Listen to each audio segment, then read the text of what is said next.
നബിദിന റാലിയും സമ്മേളനവും നടത്തി. ചവറ കൊട്ടുകാട് മുസ്ലിം ജമാഅത്തിന്റെ നേതൃത്വത്തിലാണ് നബിദിന സമ്മേളനവും റാലിയും നടത്തിയത്. ചവറ കൊട്ടുകാട് മുസ്ലിം ജമാഅത്തിന്റെ നേതൃത്വത്തിലാണ് നബിദിന സമ്മേളനവും റാലിയും നടത്തിയത്. ഖാദിരിയ സെൻട്രൽ സ്കൂൾ അങ്കണത്തിൽ നടത്തിയ നബിദിന സമ്മേളനത്തിൽ കൊല്ലം ജില്ലാ panchayat president doctor P K. Gopan മുഖ്യാതിഥിയായി. ലോകത്തെ ഏറ്റവും കൂടുതൽ ഇസ്ലാം മതവിശ്വാസികളുള്ള രാജ്യമാണ് ഇന്ത്യ. ആ രാജ്യത്ത് മറ്റൊരു വിഞ്ഞായി, മറ്റൊരു പൗരസമൂഹമായി മുസ്ലിം സമൂഹത്തിൽ നിൽക്കാൻ പറ്റില്ല. അങ്ങനെ മാറ്റാൻ ആര് പരിശ്രമിച്ചാലും അതിനോട് നമുക്ക് യോജിപ്പില്ല. അതുകൊണ്ട് എല്ലാ വിശ്വാസധാരകളും പ്രവർത്തിക്കുന്നതിന് ഇത് സൗകര്യമായി മാറണം.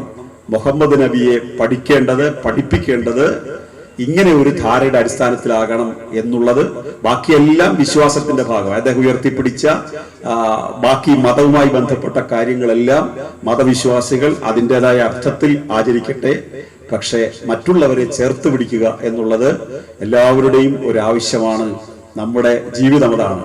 മലപ്പുറം പെരുമ്പടപ്പ് പുത്തൻപള്ളി ചീഫ് ഇമാം ആനമങ്ങാട് മുഹമ്മദ് കുട്ടി ഫൈസി മുഖ്യപ്രഭാഷണം നടത്തി.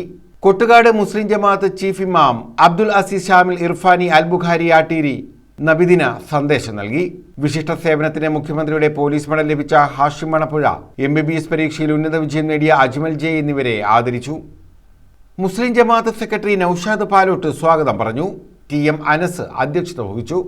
Advocate JR Suresh Kumar, advocate CP Sudheesh Kumar, Valiyath Ibrahim Kutty, കുറ്റിയിൽ ലത്തീഫ്, റഷീദ, മുഹമ്മദ് ഹനീഫ സഖാഫി, സലിം കോട്ടൂർ തക്കതിൽ, മുഹമ്മദ് സഫറുള്ള ഖാൻ, ഷാജഹാൻ, അബ്ദുൽ സലാം, നിസാമുദ്ദീൻ, നവാസ് ആനക്കാരന്റെ യത്ത് എന്നിവർ പങ്കെടുത്തു. ജീലാദ്നി മസ്ജിദിന് സമീപത്തെ ഷാ കൺവെൻഷൻ സെന്ററിൽ നിന്നുമാണ് നബിദിന റാലി ആരംഭിച്ചത്. ഖാദിരിയ സെൻട്രൽ സ്കൂളിൽ റാലി സമാപിച്ചു. News bureau, Chavara.